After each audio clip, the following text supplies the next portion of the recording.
All right, on this episode of the LPDS, we get into a lot of things. We have a funny story, humorous story of a rookie mistake that I made on a trip. We're gonna get into that, maybe learn some lessons there. We got some other family updates, the LPDS family updates. We have a Katt Williams update. We got Yankees updates. We got other stories from the road. This is a jam-packed, fully loaded episode. It's very exciting stuff. We also have a pretty good Cage fact. Very good, in my humble opinion. I think that's all we got. I think that's it. A lot of stuff, fully loaded, coming up right now.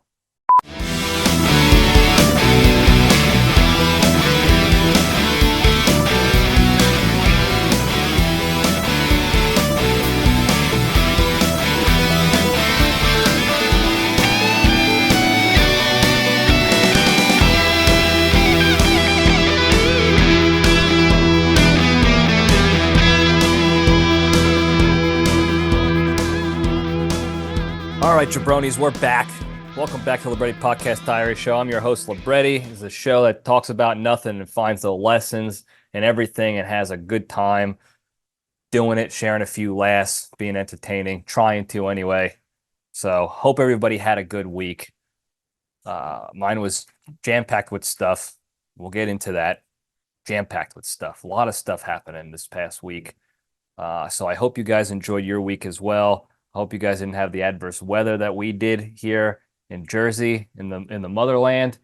I would say I'm excited to get back to Texas, but I know they're going through a freeze right now. So well, maybe by the time you're listening to this, they'll be done with that. So hopefully everyone's okay down there. And my camera froze again. And we're back. Don't know how long the camera was froze that time. If you're tuning in for the first time, I am away visiting family for a while, so I don't have all my my permanent tech gear set up here. So for the past several weeks, we have seen video issues where the camera just freezes randomly.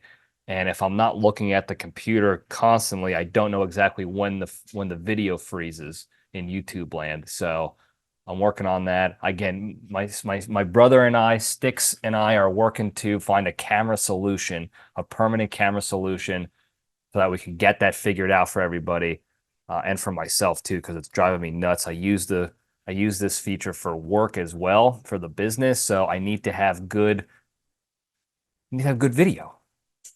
You know, what is the word I'm thinking of? Not no nonsense. Not standard. I need reliable video. Anyway, call the hotline, guys. If you haven't done so yet, call the hotline. We have a hotline call I'm going to try to get working later in the episode. Call the hotline, 202-670-1114. My goal for the hotline is to be able to have episodes of just going through hotline calls on the fly and reacting to them, responding to them. If they're questions, answer them. If they're trolls and jokes and shit talks and what have yous, react to them, laugh at them if they're funny. If they stink, we'll tell you they stink. That's my goal, is to be able to, at any given time, just have episodes of people calling in. Now, the only way to do that is two-step approach. Tell your friends and enemies about the show. Okay, you got to get more eyes on the show so that people can see it, and then they see the hotline number pop up. I talk about it, 202-670-1114, and then they tune in more often. They feel inclined to call a hotline. So the more people get eyes on, the more peepers on the hotline, and the more chance of hotline calls.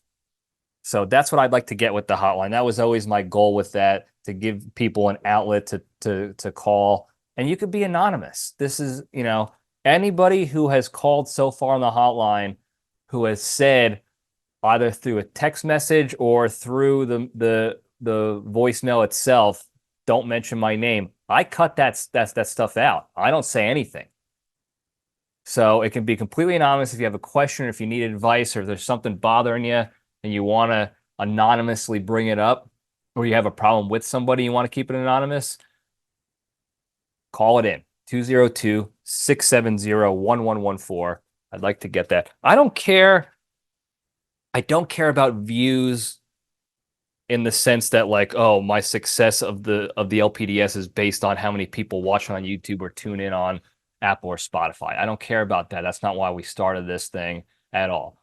My goal for the hotline is to get more people to call in, because I think that would be more fun for everybody, and myself included. So it's not about upping numbies and analytics. It's about getting more people involved and having fun with it, and just doing what doing the thing. I'm not trying to force anyone. I'm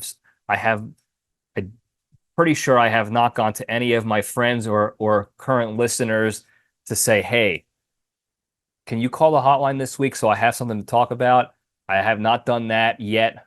I'm not going to do that. I'm not doing that. If you want, I'm never going to force people or pressure them into doing something they don't want to do. It's fake. It's fraudulent, because then it's set up. It's not real. It's not authentic. And that's not what we do here. This is not a setup show. Okay. This is thoughts and ideas written on paper that I rattle off at the mouth about for a while, and we have fun doing it. We find some lessons in it. So I want to keep it that way. So I'm never going to force people to call. I'm always going to encourage people on the show to call in, because I think everyone would enjoy it greatly.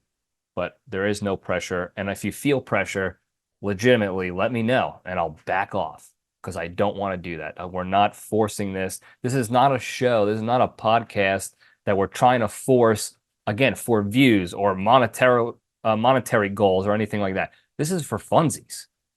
Okay? This is my escape from the week. I can talk about whatever I want. I can interact with people who I want, if I want to.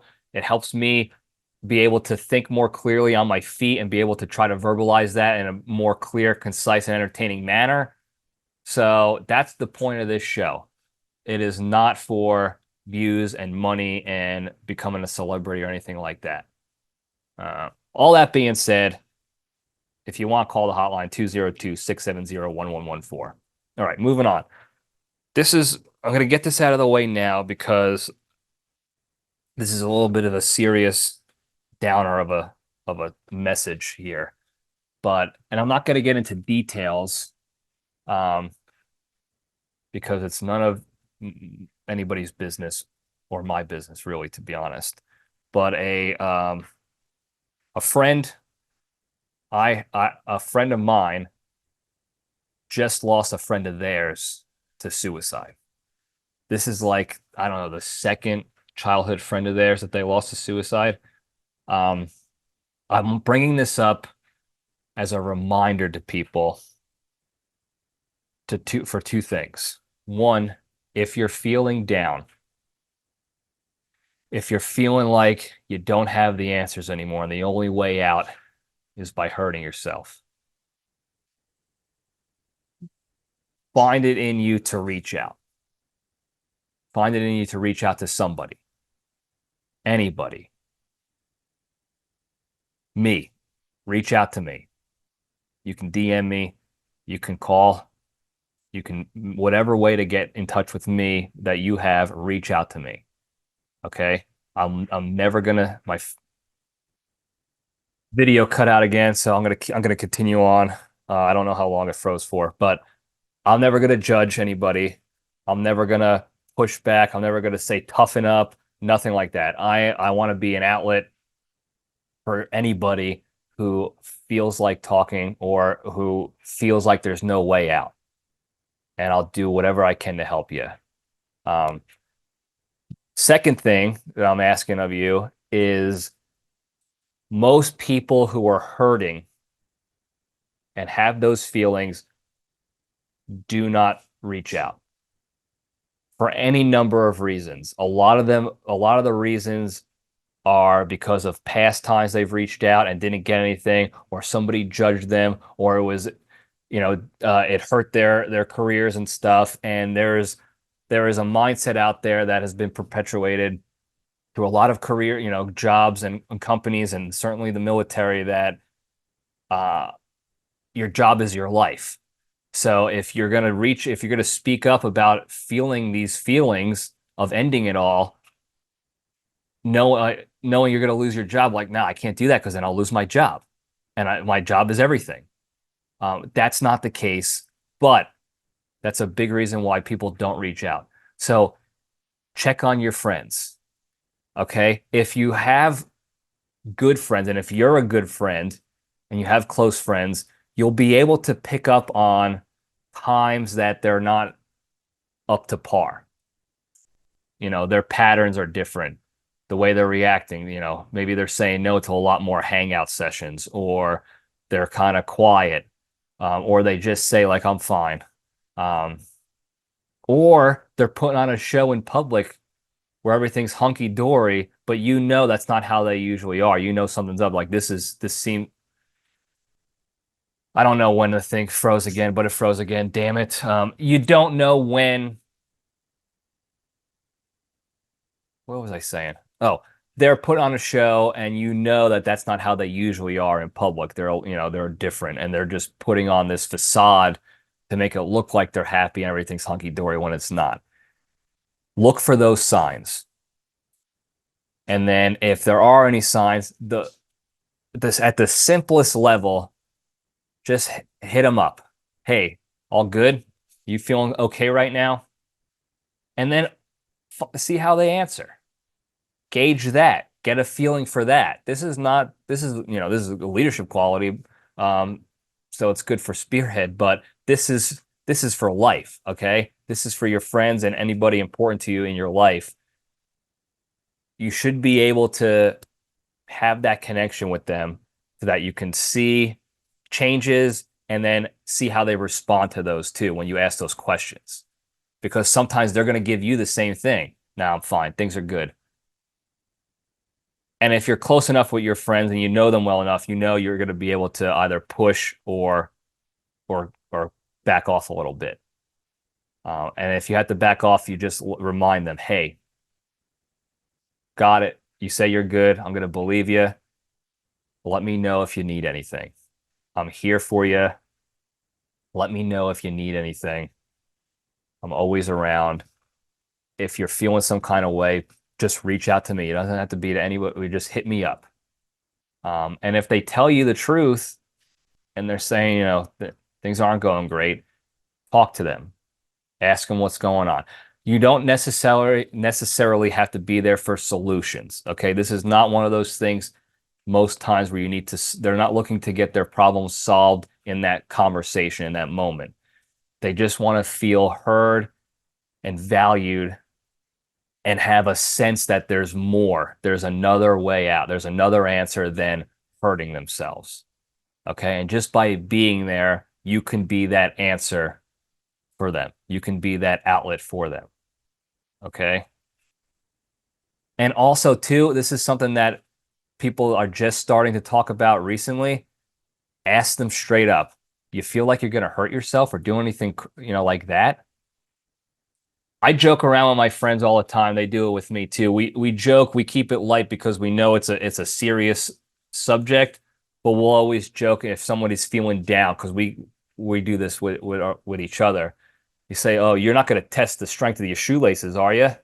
And that's when they know, like, okay, this guy's worried about me. My friend is worried about me, because that is sort of like the signal for us. We make that joke. And they know, like, we're keeping it light, but I know he's really worried about me. So he's bringing the joke up. This is the signal. This is the bat signal. And that's when we can have a conversation about stuff. So find the bat signal for you and the close people around you. Find that bat signal and just directly ask them, are you going to hurt yourself? Are you feeling like, there's no way out? Do you have a plan or something? And find out and talk them through it. If it's serious and it's grave, take the steps necessary. If they're like, yeah, I just bought the noose or this and that, then you have to take more aggressive measures. Okay. A lot of the times it's mostly just conversation you got to have, and people again want to feel like they have somebody in their corner for support, and that there's an outlet for them besides just hurting themselves. Okay, I'm getting a little long-winded on this, but this is important to me. I've seen too many people, I've known too many people that have taken that way out. And it's tough. It's never easy. It's tough for you as the friend, for their family, have to see their family now live without that person. And just the idea of this individual was feeling so hurt by something and so out of solutions, out of options, that they felt the only other thing to do was to end it all. And that's tough. All right. So be there for your friends. Speak up if you have any of those feelings. Don't feel embarrassed or ashamed or like you're going to get judged or anything like that. It's not the answer. It's logically, like, it's very easy to say, logically speaking, that's not the answer. Okay? That is a permanent solution to a temporary problem. There is no problem in this world, logically speaking. You know, like I'm reiterating, it's easy to say, it's tougher to do in the moment, but on paper, there is no issue big enough in this world that the only way out is suicide. There never is. So try to keep that in mind all the time, even when you're feeling down and out. Know that there is somebody there that you can go to even just, hey, can we hang out today? Hey, you want to talk today? Just know that you have the support there. And if you don't have anyone in your immediate group right now, again, the LPDS is here. We're here. Okay.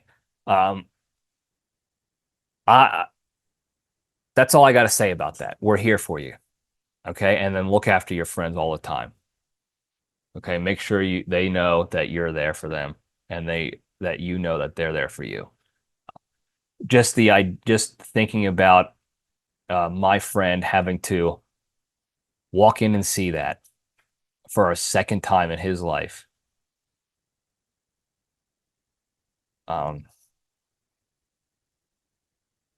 It's just tough. Reach out. Okay. Be there for your friends.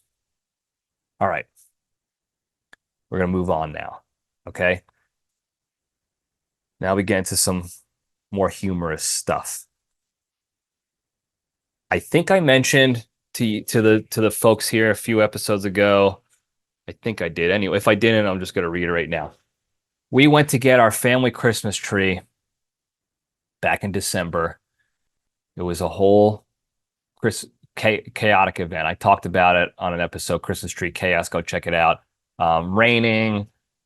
I couldn't find trees. My old man in the car getting too, waiting for whatever it was. At the end of that day, after we went to the diner and then brought the tree back home, I drove home in my mother's vehicle, and I used her spare car key. And got out of the car. The last thing I remember was putting the key in my jacket pocket, and then we took the tree out. We did this and that, and then everything related to the key, don't remember at all. I just assumed that my muscle memory put it in the little spare key box that my parents have at their house, like I always do, and like everybody usually does all the time. A week goes by, and then my parents need the spare key. And they're like, hey, you used the key last. It's not in the box. It's not in the key box. Where is it? I'm like, I don't know. It's not, I put it in the box. That's usually what I do. That's almost always what I do. So, long story longer, we start looking for it. I look in my jacket. It's not in my jacket pocket. I look in the entire garage where I was taking the tree out and moving stuff around, and it could have fallen out there. wasn't in anywhere in the garage. I looked through every jacket I had. I looked through every pair of pants I had that had pockets. I looked through my laundry. I looked through the dryer and the washer. Looked through the entire house practically to look for this key. Couldn't find it. So then she started blaming my old man. You're the one who loses keys.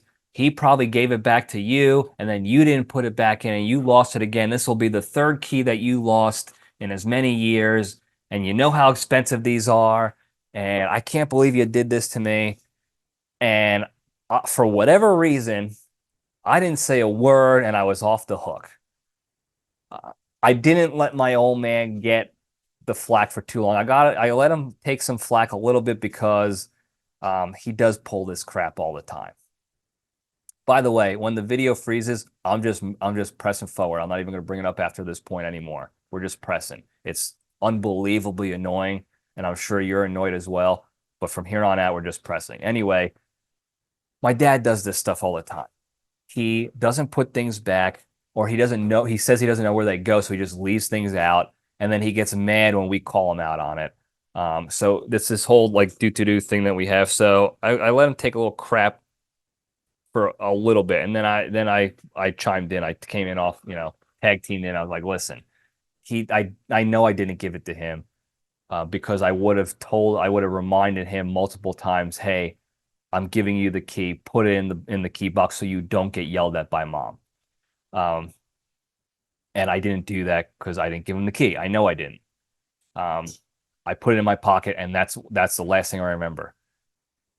So weeks go by, and I keep telling my mom, listen, I'm gonna find this. Don't worry. I'm looking everywhere. I'm retracing my steps. I'm looking outside everywhere. I'm gonna find this key. Don't worry. Well, basically a month goes by, and I still can't find the key. It's almost a lost cause at this point. So my mom finally is like, listen, we need the spare key. We need it. Sorry. So she goes to get a spare key made from her original key. And I don't know if you guys know this, if you ever had to purchase spare car keys, but they're not cheap. I think this key was close to $200, not even with the key fob, just the stupid key was like $200, something like that. And I kept telling her, I was like, don't do that. We're going to find it. We don't need the key. And she's like, nope, we're going. I'm getting the key. She goes and gets the key. A couple $100 later, she comes back with the key. Literally the next morning after she gets the key, the next morning, this is not an exaggeration. I'm not using literally like the kids do now where they say it for everything and they don't even know what it really means because they're dopes. Literally the next morning. It's warmer out.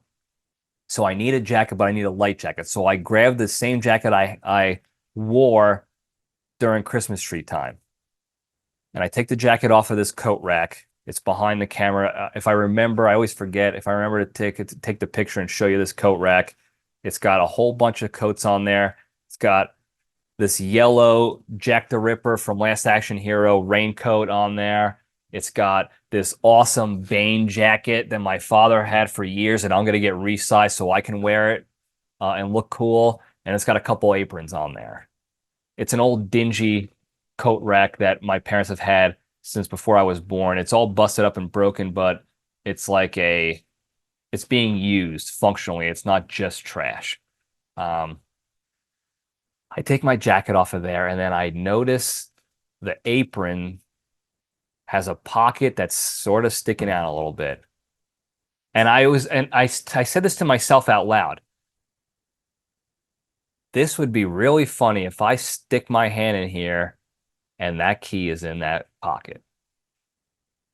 Well, I stuck my key in that pocket, or my hand in that pocket, and wouldn't you know it, I found the damn key. Key fob and all, right there in the stupid apron pocket. It must have fallen out of my jacket when I put it on the hanger, on the rack, into that pocket, that apron pocket, and disappeared there. And it was probably the only place I didn't look when I was looking through every pocket I can get my hands on. Well, let's just say Crazy Carol is not too happy with me about that. Um, my dad laughed. He told me to put it on the coffee pot because my mom wakes up before everybody else to make coffee for herself and get some quiet time before we all wake up. And he said, put it on the coffee pot so she can see it and then, see how she reacts. She's not too happy. She's out $200. Um, she also has to go and get this key. So when they replace a key, they deactivate the old one in the system that's not there anymore. So she has to go, if she wants to use this one with the key fob, has to get it reactivated, which will probably cost some money, which I will obviously be paying for because that's on me. Um, I'm not paying for the the spare key because I told her that she shouldn't get it. I was going to find it and she got it anyway. So I can argue that one in court. I think I could get away with that one. But if she's going to get this one reactivated, I'll gladly pay that fee because the key fob obviously is much better. You can do remote start and the how you doings and use it, whatever. So she's not happy. I'm trying to smooth things over. I went to the diner this morning to meet up with a buddy and I got her those sausage links that she likes at this particular diner and a little bit of bacon. So I'm trying to, smooth things over with some good food, some good Jersey diner food. I think it helped a little bit. I don't know. There's going to be I'm recording this during football playoff wild card weekend. So there's going to be football on. She's going to get right back to being angry. And when she gets angry, she remembers all the bad things that people did to her that week. And she's going to call me out for it. Probably. So maybe I'll just watch the football games here in the basement and not up there with her. I don't know. But my bad. My that's on me. So moving on along. I talked recently about Katt Williams. Everybody talked about Katt Williams going on the Shannon Sharp podcast. I forgot what it's called, the Shay Shay Show. I don't know. And it went crazy viral. It was like 22 million views in the first 2 days or something like that. And he's calling out everybody and he's making these wild claims. I talked specifically about the 3,000 books a year that he says to read. And I tried to do the math to see if that was even humanly possible. He also mentioned that he can run a 4.4 40-yard dash and he's like 52 years old or something, which sounds crazy. And even Kevin Hart was making a joke about it in a stream he was doing where he was like, yeah, the guy can run a 4.4 40. He's 50-something years old. I believe that, blah, blah, blah. Well, Katt Williams filmed himself doing a 40-yard dash at his current age, 52 years old, whatever he is, shirtless, wearing jeans, it looked like, pants, not like sweatpants or athletic gear, but like jeans. And he ran a 4.47 for a 52-year-old. And again, in jeans. Don't know if he stretched or warmed up or anything like that, but it's on camera. His friends timed it and everything is right there and it shows 4.47 for a 50-year-old. So that's impressive. And if I gave any doubt towards Katt Williams for anything regarding the run, I apologize. He shut me up pretty damn good. He certainly shut Kevin Hart up. I still think the 3,000 book thing a year is a little crazy. It's not realistic to me, but good on him for talking the talk and walking the walk. He's clearly watching or tuning into the LPDS because that's what we talk about here. Don't talk about it, be about it. And he was all about it. So now the next thing is I'd like to see the 3,000 books.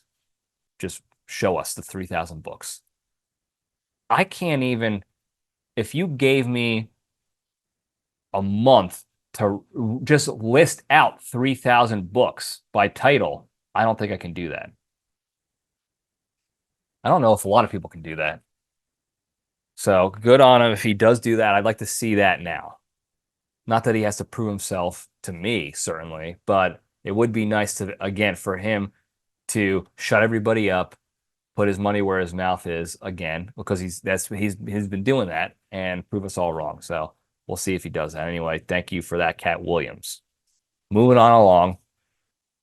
There's a lot of stuff, guys. There's a lot of stuff this week. The Yankees finally made a move for a pitcher. Finally, with like a couple weeks left before pitchers and catchers are supposed to show up, they got another pitcher, Marcus Stroman. Got a pretty good deal on it. He's a solid pitcher, and they got him at a premium rate. I'm actually surprised other teams weren't signing him. The only reason I can think of is because he is a big mouth and he is a hothead. And he talks a lot on Twitter and to the press, and he flaps his gills a lot, and maybe people didn't want to deal with that. What was funny, though, was that he's talked a lot of shit about the Yankees and people in the Yankees organization. He also made some allusion years ago that he would never play for them. If they were the only place to offer him a contract, he would still say no. But I guess that's changed. I guess, money is still money. And he wants to keep playing, so he signed with them. I'm a little nervous about this play. Well, real quick, he called Michael Kay a racist. Michael Kay is the Yes Network announcer for the Yankees. He has his own podcast and show. He's been with the Yankees for years. If you're a Yankee fan, you know Michael Kay. He called Michael Kay a racist because Michael Kay never hired a black co-host for his show or for the game, a co-announcer, co-commentator, color commentary, whatever. He never had a black person do that. And he said it's because Michael Kay is a racist. It's funny. Like, Michael Kay is not happy about this pickup because obviously he has a personal issue with Marcus Stroman, who called him out for being a racist. And he went on to explain very humorously that Michael Kay does not pick his co-hosts on his shows for the Yes Network, not for his podcast, not for the games that he calls. The Yes Network hires those people. He doesn't pick shit.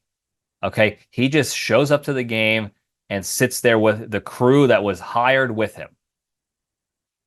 Okay, that's number one. He has no control over that. Number two, he's had what you would, minorities working with him in the booth. He has Cameron Maybin regularly, an ex-Yankee, retired ball player, ex-Yankee. He's had Carlos Beltran on there multiple times. They've been there.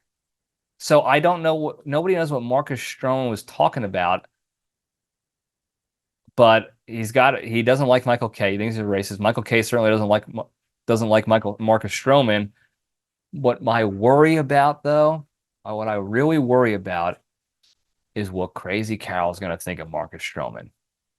Because if there's any sort of negative energy around a player, like Josh Donaldson, being a big mouth and a hothead that he was, she is going to wish everything short of death upon this guy. Anything you can imagine in the negative as a ball player, she's going to wish on this person, which is the craziest mindset to have as a fan of a team, is to wish the players on a team stink and get kicked off or sent home or released or whatever. But that's what she will do. Every time he goes to the mound, every time they put him on TV, she is going to yell out loud and pray that guy breaks his arm, never plays again, they get rid of him, and it's not good. Okay? It's not good. I'm not looking forward to that. So my father and I have been trying to ensure that she only hears about the good stuff of Marcus Stroman. He's a New York native. He's got like a 3 under 4 ERA. He's already going to be like a top 3 pitcher for the Yankees now, because you can't trust Carlos Rodon to be an actual number 3. He's untrustworthy. And then it's just Garrett Cole and Nestor, unless they do something stupid and trade Nestor. And then they have that boob Clark Schmidt, who can't pitch more than 4 innings at a time. So he'll be a number 3, lower ERA. Even when he gets hurt, he still gets his innings in. You still get your money's worth with him. And they got him at a super low rate, a low price, so that now they still have money to go buy other players or trade for other players, whatever they got to do. So we're trying to keep the positive here because the last thing we need is another Yankees player to be, for a voodoo doll by Crazy Cow to be made on them. We saw what happened with Josh Donaldson. She got to him and it was all over, and that was a waste of money. So we can't have that again. So Yankees made a move. Very nervous about the move for that reason only. All right, moving on. I'm going to make this one quick. This is a quick tinfoil hat theory, and that's it. Very quick, 2 minutes tops.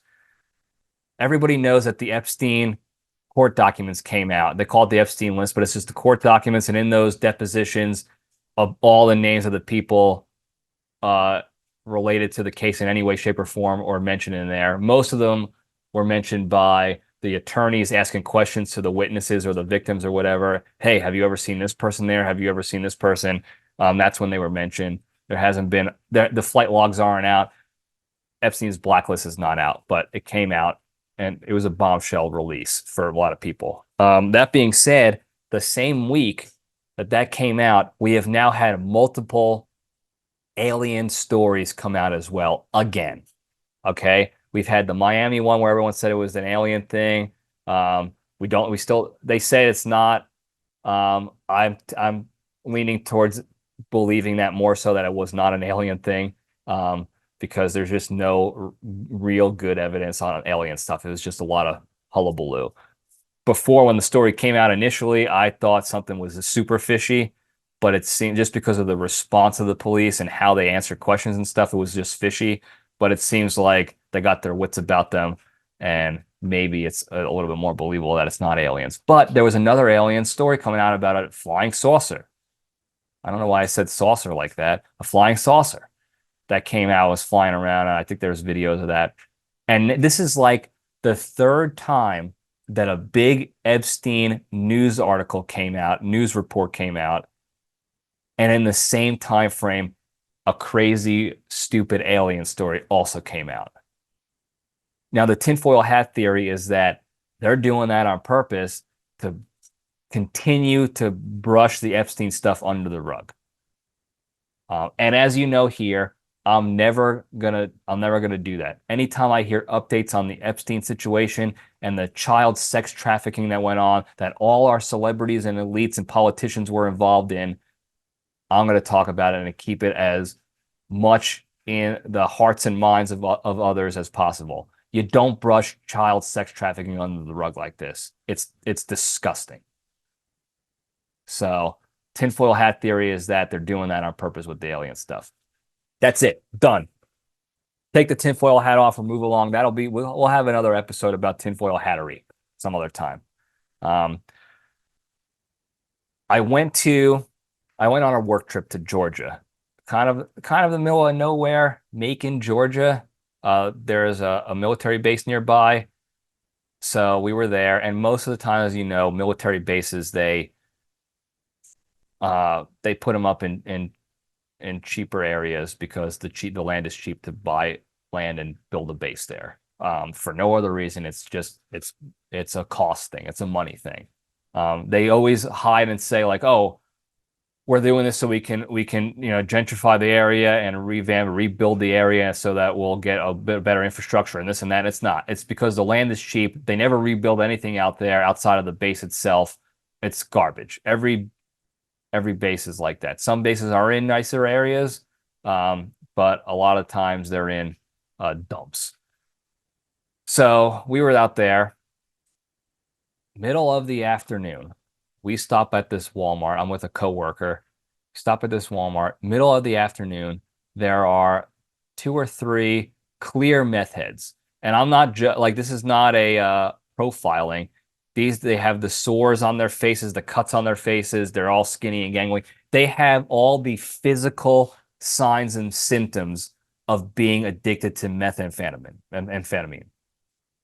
I didn't make up the symptoms and signs. That's science. That's what the body does when you're on meth all the time. When you do meth, that's what happens. It's not like, again, this is not a stereotype or anything like that. This is what it was. They were meth heads, and they were going around old school coat hanger style, walking around to cars, coat hanger in the cars, to try to unlock the doors and probably steal money for meth. And they were doing it so brazenly, like it was part of their job. Like they work for Walmart, and part of the things they do when they collect the carts is they go and break into cars as well. It's just part of the job that they do, part of their day. And everybody around was also acting the same way. I almost asked one, like, hey, do you see this going on? I would imagine they would have been like, yeah, it's Tuesday. It's Tuesday in Macon, Georgia at the Walmart. Well, what do you want from me? So that's the story. There's no punchline. There's not a bit. That's what we saw as soon as we walked in. That's what happened. I told the guy who rented the car, the coworker, hey, park in closer to the building and, lock the doors. Luckily, we didn't have anything important in there, but that was the scene. That was the Walmart we went to. Usually in a particular area, if it's large enough, there are two Walmarts. There's the Walmart that has like a Subway in it. And if the Walmart has the Subway, and I don't know if they do this on purpose, probably do or not, but it's a strange coincidence if they don't do it on purpose. If the Walmart has a Subway in it, it is the nicer Walmart. You get a better clientele of people in that Walmart. If the Walmart has a McDonald's or like a Pizza Hut or no food at all like that, no fast food like that at all, it is a dump. Okay, it is the trash bin Walmart. It is the one you don't want to go to. Well, there was only one Walmart in this area. Okay, there wasn't even a Target. But we had to get some goods that you would get at a Walmart or Target, and the Target shut down a long time ago, so we had to go to this Walmart. And it's crazy too because it's right by a college, which is a pretty decent college. They got, I think competitive sports there, NCAA sports and stuff there. And as a college kid, that's what you did. You went to Walmart or Target. Most of the time Walmart because it was cheaper.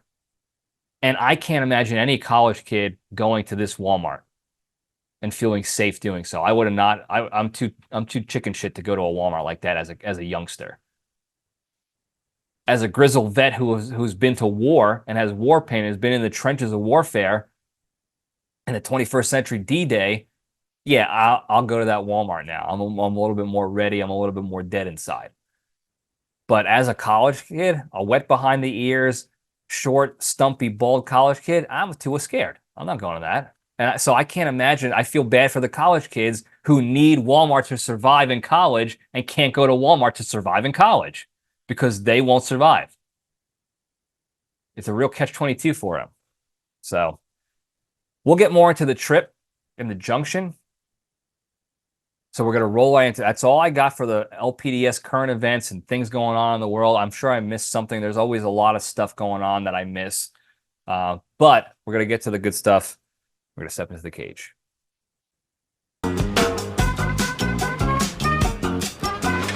Okay, let's run. All right. Today's Into the Cage segment is proudly sponsored by The Cheeker. Are you looking to get a little more dumps in the truck to make the ladies and fellas go what, but don't want to spend the time in the gym doing squats and deadlifts and any other proven exercise that requires discipline and hard work? Then order yourself The Cheeker today. From the makers of the Thigh Master and Kegels, The Cheeker is a revolutionary device that is guaranteed to give you the badonkadonk you want in just 2 weeks' time. Simply place a device in between your two flimsy, deflated whoopee cushions and clench and release according to the daily custom pound cake program provided, and you'll go from whole cheek to that's a lot of meat in no time. So to get your cheeker today, visit www.surrenderthebooty.com and use the promo code TANKASS for 29% off your cheeker. I've seen a lot of stick figures at the gym recently. I think probably because it's the New Year's, New Year, New Me. A lot of the, people start going to the gym in the first month of the year. There's a lot of stick figures going out there and doing ass exercises. They're doing the hip thrusts. They're doing the squats. They're doing the deadlifts. They're doing the Romanian deadlifts, the lunges, all that stuff, the clenches, the supinated leg spreads and leg clenches, all that stuff that you do for a fat ass. Guys and gals, this is everybody. Everyone wants a bigger dumper. And you can tell some of these kids are getting frustrated. Most of them are younger kids. They're getting frustrated because, they go to the gym for a week and they're not getting bigger. So they want instant results. That is the society we live in. They want instant gratification, instant results, instant content, instant everything. I want whatever I want it now. And they're not getting it now. So the makers of Kegels decided to go ahead and make the cheeker. So go ahead and get that if you want a dumper. I have a dumper. Okay. I was a catcher basically my entire baseball career. I played soccer and ran around on these fat legs all the time, just building a dumper. I don't even squat or deadlift that much. I can't. I'm weak. I don't know why. Maybe it's the Ausgangschwad, or maybe I'm just weak. But I am not where I want to be even still with my squat and deadlift weight, my power. And I still have a dumper where I'm ripping pants. I had to buy what are those compression shorts on a regular basis because they keep eventually ripping. I have a dumper. And I'm not mad about it. I don't think the ladies are either. So I don't need the cheeker, but you can go get the cheeker. Cage fact. Nic Cage turned 60 this year. Turned 60 this month. If you're listening to this, he turned 60 in the month of January. Okay? And to celebrate, he happened to be nominated for a Golden Globe for Best Performance in a leading role for a musical or comedy. I don't know if that's like the first time. I don't know where. I never heard of that. I don't watch those shows anymore. They're garbage. But so he shows up to the Golden Globes for his 60th birthday to celebrate his golden years, and he wore a black and gold suit to celebrate Golden Globes, golden years, golden birthday. I don't know if 60 is the gold. If you're going by anniversaries, how wedding anniversaries, they have, 1 year is paper, 5 years is wood, whatever it is, you get up to gold. I don't know if 60 is gold or not, but he wore a gold suit for golden years. He said this is the second most epic birthday he's celebrating, number 60, and the first was the day he was born. That was his most epic birthday celebration. Imagine Nic Cage celebrating his birthday upon birth. I believe it. I'm sure it was epic. So happy birthday to the great one, 60 golden years, married to a 27-year-old. The guy's on top of the world, getting nominated for awards again. He's on the top of the world. So that's the Cage fact. There you go. Moving on over to the Junction. We'll spin the logo up. I ranted on about the current event, a lot of current events, but I want to share a funny story. And I sort of asked the question to you guys, what do you think maybe the lesson here is? What is the learning objective here from what occurred on my work trip? Not the meth head stuff. So I left in the middle of the week, beginning of the week, for a work trip to Georgia. I was up in New Jersey, so I had to fly down there. And I flew out in the morning so that we had to fly into Atlanta and then drive like an hour and a half to 2 hours, depending on traffic, to the facility or to our hotel, really. So in the morning, I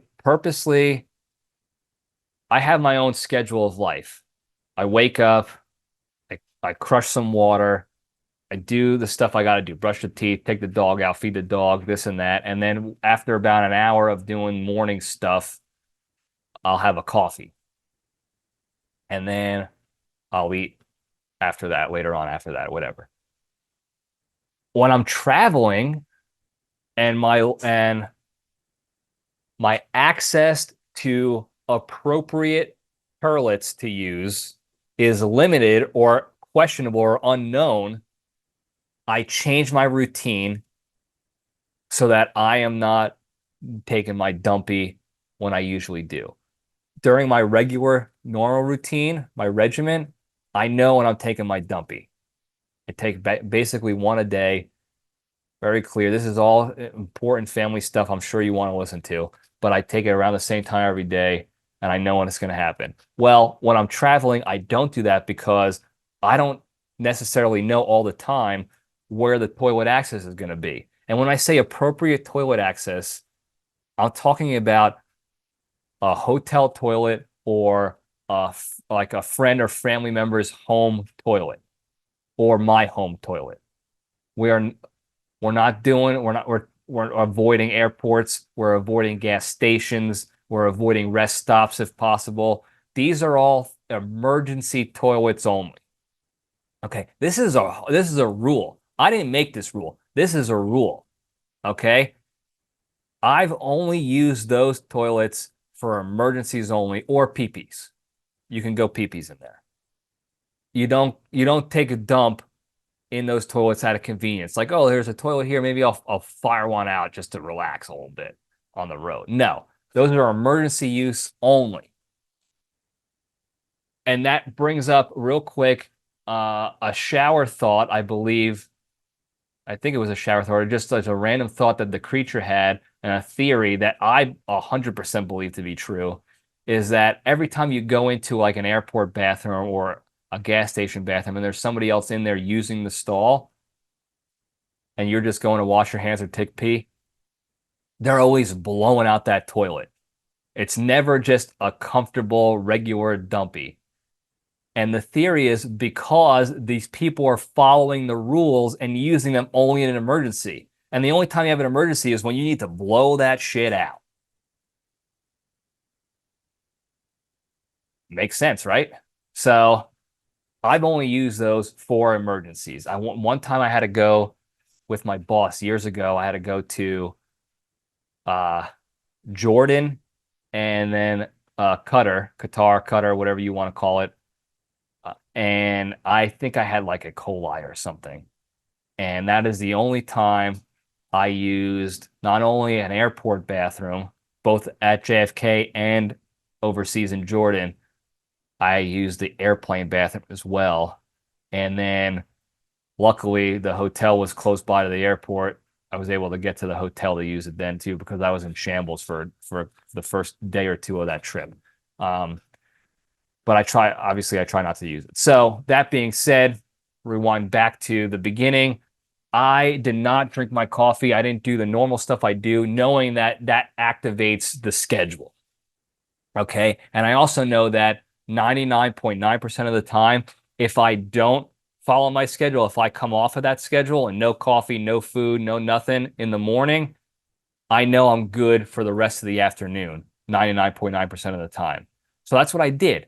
I knew I was going to land in the morning. It was going to take us a couple hours to get bags and rental car and drive down and get to the hotel. I was like, that should be fine. We'll get there by, 4 or 5 o'clock by the time it's all said and done. And that's when I'll be good. I can even eat lunch at that point and know that's when the clock starts, when the timer starts ticking.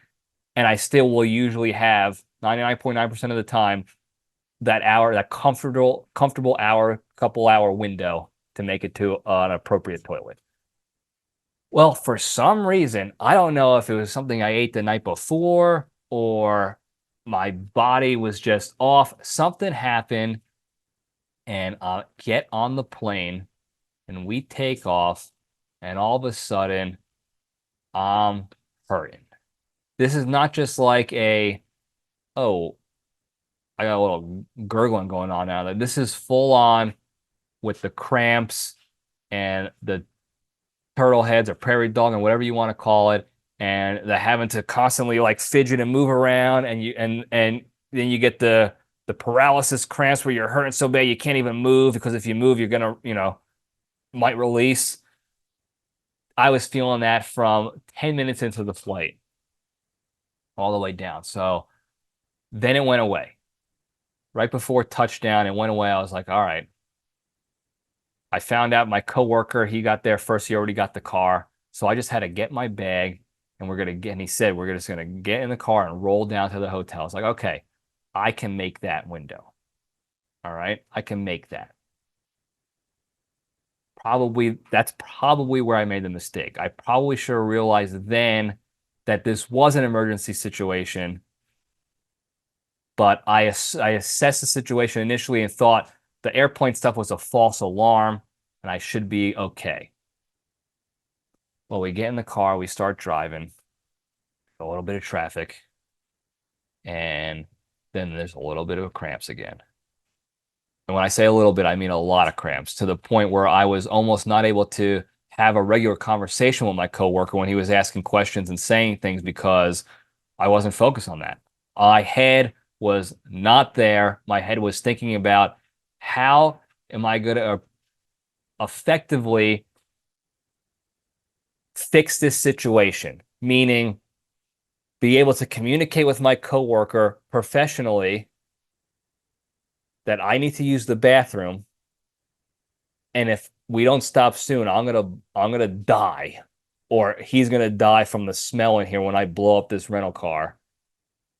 And then find an appropriate enough place, like a nice gas station, like the big Loves that they have, or a Buc-ee's, where they're known for their toilets. But because the cramps kept coming and going, I kept thinking I had a stay of execution. And this is where the mistakes were made. So as the cramps went away, my nerves went away, and I thought, okay, I can make it. I can keep going. I'm going to make it. Everything's going to be fine. And then the cramps would come back. I'm like, oh shit, we're in trouble. We go down to about 10, 15 miles from the hotel. And now my coworker wants to stop for dinner. We both ate lunch. We already announced that we ate lunch either on the plane or at the airport or whatever. Lunch was over. He wants to eat dinner. It's 4:22 in the afternoon, and he wants to eat dinner. And you know where we stopped? Not a fast food joint. We didn't stop on the go, so I can just get it and be like, hey, I'm not hungry right now, but we stopped, so I'm gonna wait and eat it later. He decides to go to Texas Roadhouse for a sit-down meal. Now, at this point, I'm in my head so much, I make the decision, I'm not using the bathroom. I'm just going to fake this and make him think everything's hunky-dory and normal, and I'm going to press.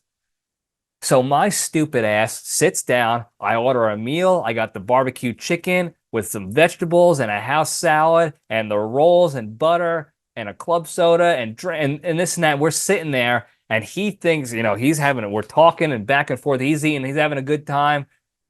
Everything looks comfortable. Inside, I'm dying. I am dying inside. My stomach is about to push this dumpy out like the alien coming out of the stomach in Aliens, or whatever movie had that guy coming out of the stomach. Spaceballs had it too. That's what it felt like. And I felt if I made any false movements, if I lifted my arm too much in the stretch to get my drink, if I was straining too much to cut my chicken, if anything happened, I was going to absolutely explode in my pants in a restaurant, not just a rental car where it would just be embarrassing for me and my coworker, but in front of the restaurant where they would probably have to call like the EMTs or some Serve Pro to come clean up the mess, some sort of chemical detox company. And I'm sweating too. It's cold out. It's in the 40s and 50s down there the past week when I went. And I'm sweating there, sitting down in this booth, pretending like everything's fine because I am stubborn and stupid. I'm in the fog of war, and my fight or flight mechanism happened to shut down that day. Because normally, I would just go to the bathroom. I have done this plenty of times. Okay? I would consider myself a professional at taking quick dumpies to make people think I'm just taking pee-pees. Okay? I've been doing this since like high school, going over friends' houses, having to go to the bathroom, and having to make it look regular. Because you don't want to go. I talked about a story I had before where I took it too long of a dumpy and the toilet clogged and all this, that. And it was a little bit embarrassing. I was a youngster. So I've built my entire existence around having a reliable dumpy schedule, and B, having a quality contingency plans in place to either adjust my schedule or, if need be, make it look like a pee-pee. I can do that. I've done it before. I'm a professional at it. This is not my first rodeo. I would say I am an all-star at it. I am very good. This is not a brag, because I'm also telling you how I swung and missed on this one. When I had the opportunity to show my skills and revert back to my training, my fight or flight mechanism, my fight portion of that shut down, and I completely forgot about my skill set and experience in this world.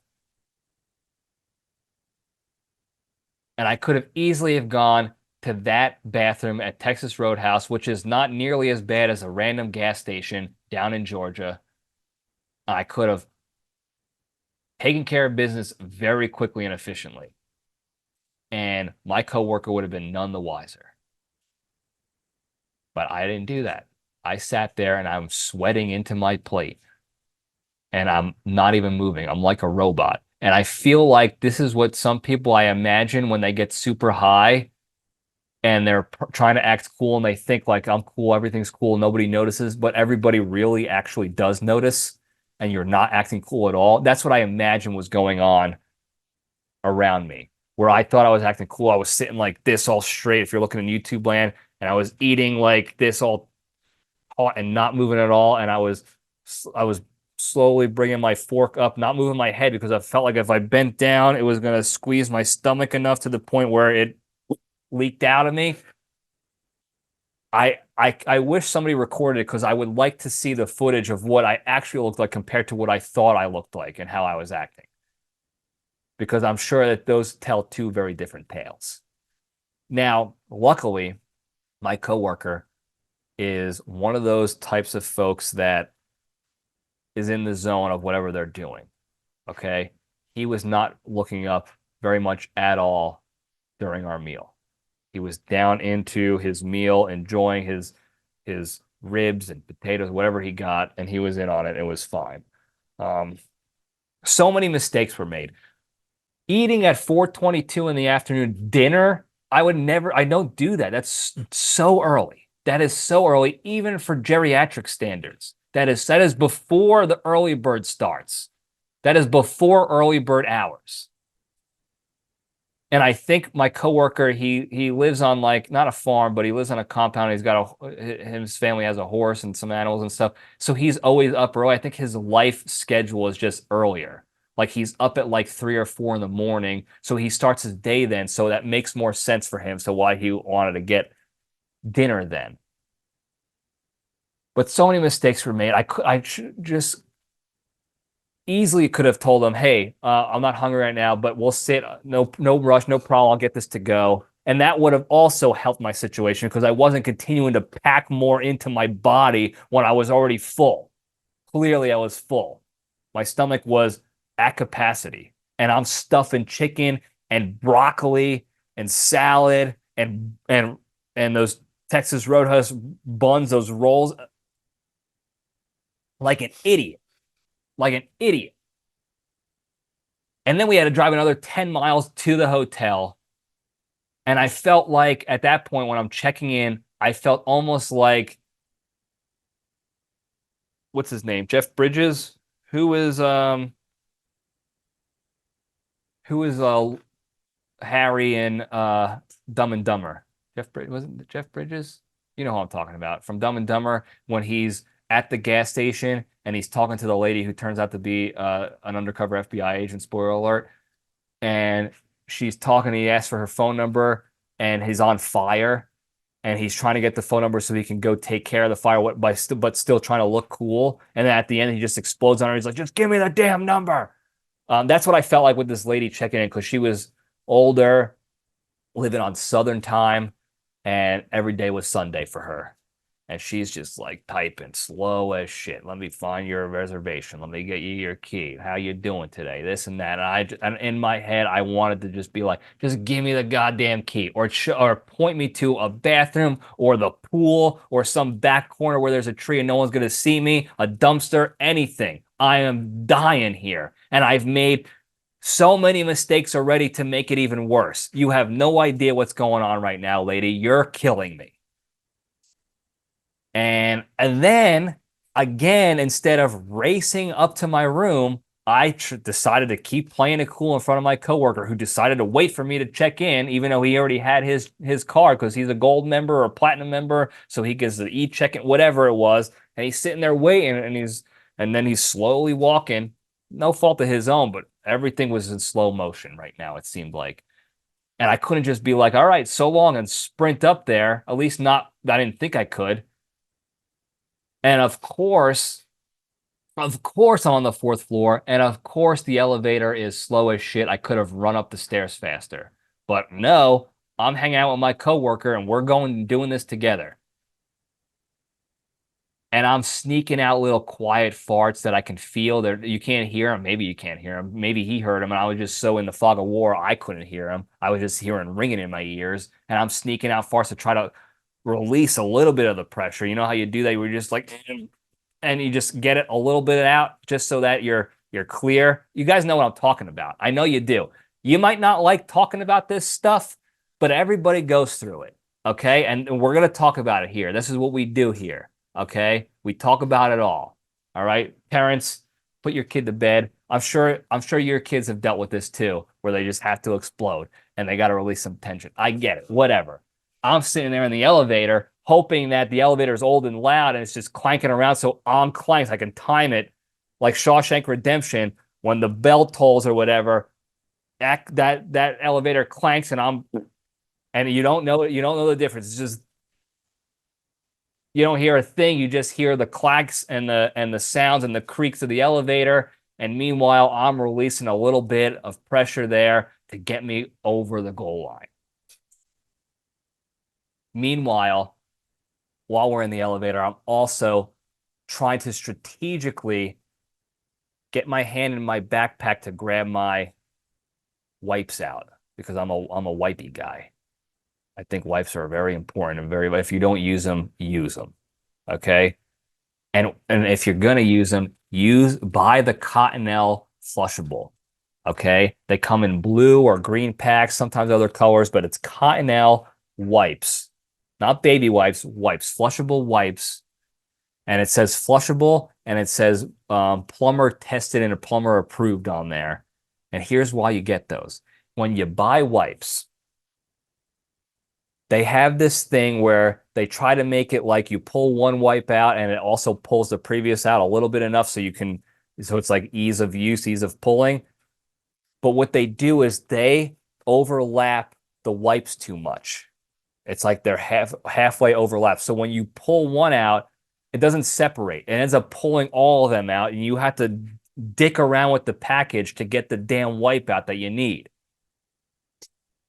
And I think they do that because if they only overlapped a little bit, it would be easier to pull out, but it would make the packaging bigger. It would require a thicker package because there's the wipes are now not interlocking as much. They're kind of sticking on top of each other more so. And it's probably some sort of money-saving endeavor for them to go half overlap as opposed to maybe a quarter or an eighth overlap. But Cottonelle has the RIP technology in place where you pull the one wipey and it's perforated edge to another one. All you got to do is a quick rip and you're good to go. And now not only do you have your one wipe that you want, the other wipe is sticking out ready to go and you didn't have to pull out the whole package to get to it. It's quick, easy, and flushable, plumber approved. Get the Cottonelle wipe. So I'm in the bag trying to slowly get this without, again, making a scene, and you just hear the crackling of the bag, the plastic in my backpack while I'm trying to listen to him talk. Everything's going in slow motion. I swear we're going up to the top of the Empire State Building. It's taken so long. And I'm trying to use the cracking of the bag, the sounds of the bag, again, to my advantage to sneak a couple toots out. I can't imagine. I didn't smell anything. I didn't smell anything. I didn't hear anything. I didn't feel anything except for the cramps and the pressure. I can't imagine what he was smelling in there. I can't. It was some sort of toxic fumes that I was releasing out into the wild that I'm so glad no stranger came on there, because they would have died instantly. They would have walked in, it would have been like a Pepe Le Pew situation where whatever he walks by just wilts. And finally, we're on different floors, and I was able to get out first. And as soon as the doors closed, beeline to the hotel room itself, get the card out there, open the door. I got the wipes in hand. The bags go flying in the room. I don't have time to put the bags on, well, my normal routine, what I usually do. No, bags are gone. On the bed, on the floor, jackets off, pants down, and then I'm doing exactly what Harry did in Dumb and Dumber, and I'm legs up on the toilet like I'm blasting off into space, and I have to hold myself on because I'm gonna blast through the ceiling. And I let loose, and to this day, I have no idea why that happened. Everything ended up okay. No mess. The appropriate toilet was used. Wipies were used. Nothing in the pants. No embarrassment in that regard. But to this day, I have no idea why my body was like that. I tried to assess what I ate the day before. I tried to assess when my day before dumpy happened and what I ate after that would have caused this situation. I, to this day, no idea. No idea what went down. Couple that with all the mistakes that were made to add fuel to the fire. And we had an absolutely explosive situation. It was a ticking time bomb, like in Die Hard 3. A ticking time bomb that you never knew if you were going to be able to deactivate in time. And I was, just like the end of that movie, everything ended up okay. So I have lessons, but my question to you guys is, what would you have done in that scenario? What do you do during travel? Do you have contingencies? Do you have dumpy schedules already in your life that you have to create contingencies for? What do you guys do? Tell me, am I crazy for having a dumpy schedule and building a regiment so I know when I'm going to dumpy, and then having contingencies of building around that when I don't know if I'm going to have appropriate toilet available? Am I the nut job here? Because to me, it sounds logical. It's like, yeah, I don't want to dump in an airport or an airplane or a disgusting gas station or a rest stop. So I'm going to plan ahead for that. I do it for everything. I do it for if I'm doing running a race or a long training run. I take the Pepto so I'm not doing dumps in porta johns and this and that. Now I've used all those facilities before. I am not doing this to be hoity-toity. I've used every one of the facilities. I have also deemed it to be inappropriate for effective regular dumpies. I've used them all. Porta johns, gas stations, rest stops, truck stop casinos, where else? Woods, behind baseball fields, in between car doors, outside on the side of the road. I've done it all. In emergency situations, I've used them all. So I'm not averse to that. I'm not like sticking my big nose up at them, per se. But I am trying to avoid them at all costs. And then I don't know if I'm crazy for that. So that is a question to you guys out there in YouTube land, and Spotify land, LPDS universe, and the junction. What do you guys do? Is what I planned for something normal? Do you have that schedule? What is it that you do so that I can add it to my repertoire of options when I have to travel again? Tell me what it is. Tell me I'm not crazy. Maybe I am crazy. Whatever. Tell me in the hotline, 202-670-1114. That's all I got on that subject. That's all I got. Real quick, I think I have a hotline call. We're going to try to play that right now, and then we'll get out of here. Hey, Johnny, this is your old good friend, Tony Saccone. How are you? I just wanted to call to wish you a Happy New Year. I hope you were able to stuff your face with cookies and cakes and all the goodies. But I only have one problem. I like to see that you take it easy on your pop, okay? You're going to get old one day, and people may do the same thing to you. So just ease off. Just do a personal favor for me. I would appreciate it. Lay off on Dad and give him. He's never going to change. He is the way he is, and that's it. And I don't want to wish that on you, that your child or someone in your family or your brothers or sister does that to you. Okay.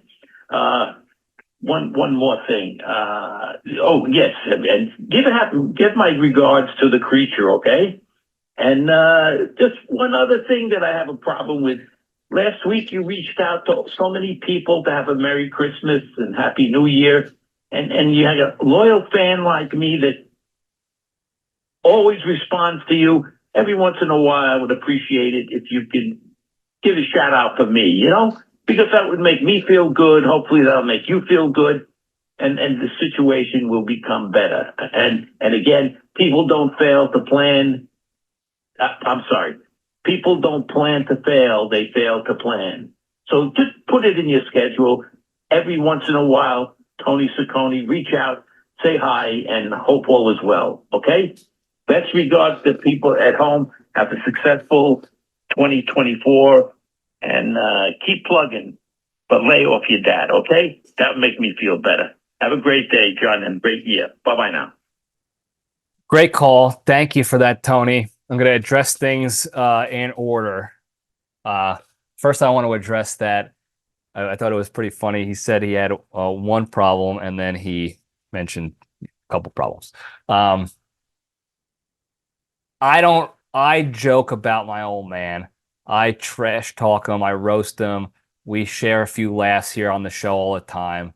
But it is not like that behind the scenes.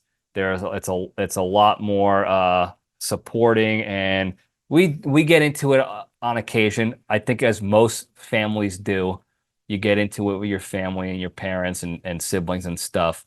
And as Italian Americans, we get into it. It sounds a little louder and more aggressive, but it's not in comparison, to others. So it's not. I don't think it's nearly as bad as how it comes off sometimes here on the show when we're joking about it and having a good laugh. But I always will keep that in mind. If there's a situation where things could get ugly, I'll take the LPDS step back and let cooler heads prevail, whatever the saying is. Creature listens to this, so your regards have been received. And I will, number 3, I absolutely will reach out more. I think I like to think that everybody who calls in or contributes in the comments, I try to give them a shout out here on the show as often as possible. I try to do the best I can. I think I do a pretty decent job at that. I also should be doing better for calling people and just talking to them one-on-one, not just show shout outs. For the 14 listeners to hear the shout out, but just to give people calls or shoot them a text or an email and just to see how things are going and what have you. So I will do better at that, but I appreciate the call. Thank you, Tony. You're top tier fan, and more importantly, a family member. So yeah, that's the hotline call that we got. If you want to call in, if you want to get your hotline stuff heard, 202-670-1114. Before we go, real quick, very quickly, the big 3, the 3 pillars to staying strong and being a better, happier, kinder, healthier, more genuine human being and spreading that goodness throughout the land. Number 1, exercise every day. Whatever you got to do, whether it's a physical, mental, or emotional exercise to improve your physical, mental, emotional health and fitness and well-being, do one thing every day. It doesn't have to be gym. You don't have to go to the gym every day, but maybe you work out 3 to 5 times a day, and then you read a book, or you do a crossword, you take on a new hobby the other parts of the day, or you pray, you do meditation, breath work, whatever it is, to work out and exercise something every day. Number two, the hardest one, don't be a shitty person, be a kind person. Okay? We're constantly in situations and have the opportunity to react to negativity and to react and respond to shit situations. And every one of those times we're feeling negative shit emotions in those moments. Instead of responding and reacting emotionally to those feelings you have, understand, like, acknowledge that you have those feelings, detach from them, take that LPDS step back, and omit yourself from the situation. Just don't respond at all. And by doing that, you're not being shitty to other people. You're not being negative to other people. You're minimizing the negativity and shit going on in that situation and in the ether and the world around you, so there's less of it in the world. And you're providing yourself the capacity, the space, the availability to focus that attention and that time on something more positive and productive in your life. So it's very difficult to do because the emotions take over us, especially the negative ones. They're aggressive, they're forceful, and you want to react to those emotions. Even if you think you're justified in doing so. If someone was being shitty to you, or if someone said something stupid on social media and you're like, I got to correct this idiot, they're stupid, I'm going to show them. You're not helping anybody, okay? You're certainly not helping yourself. So acknowledge your emotions in that moment and get out of there. Number three, the most important one, be genuinely thankful and grateful for all the good you have in your lives. Okay? I do this by thinking about the start of my day. I wake up and I think about at least one good thing immediately that I have in my life and what my life would be like without that thing, and how shitty my life would be like without it. And that puts me in the state of gratitude immediately. And then I try to increase the frequency of times throughout the day that I do that, so that my mind and my brain space is filled mostly in that state of gratitude, because I'm thinking about it actively more and more each day, as opposed to taking things for granted. And if you do all those three things, if you're thankful for the good things you have, if you're not shitty and you're kind to people, and if you exercise every day, I promise you, you guys are going to be better, happier, kinder, healthier, more genuine human beings, and you're going to be able to spread that goodness to everybody around you. Thank you guys for tuning in. Don't forget to like and subscribe. Excuse me. Tell your friends and enemies so that they can like and subscribe, or not like, dislike and subscribe. And call the hotline 202-670-1114 so we can share some fun times together. I apologize for the 1000th time about this video stuff. I can't tell you how frustrating it is to me that every 37 seconds this episode, the video froze, and for who knows how long it actually froze for. I will be better. We will do better here for that, but I apologize again for that. Thank you guys again. I love you all. Stay strong.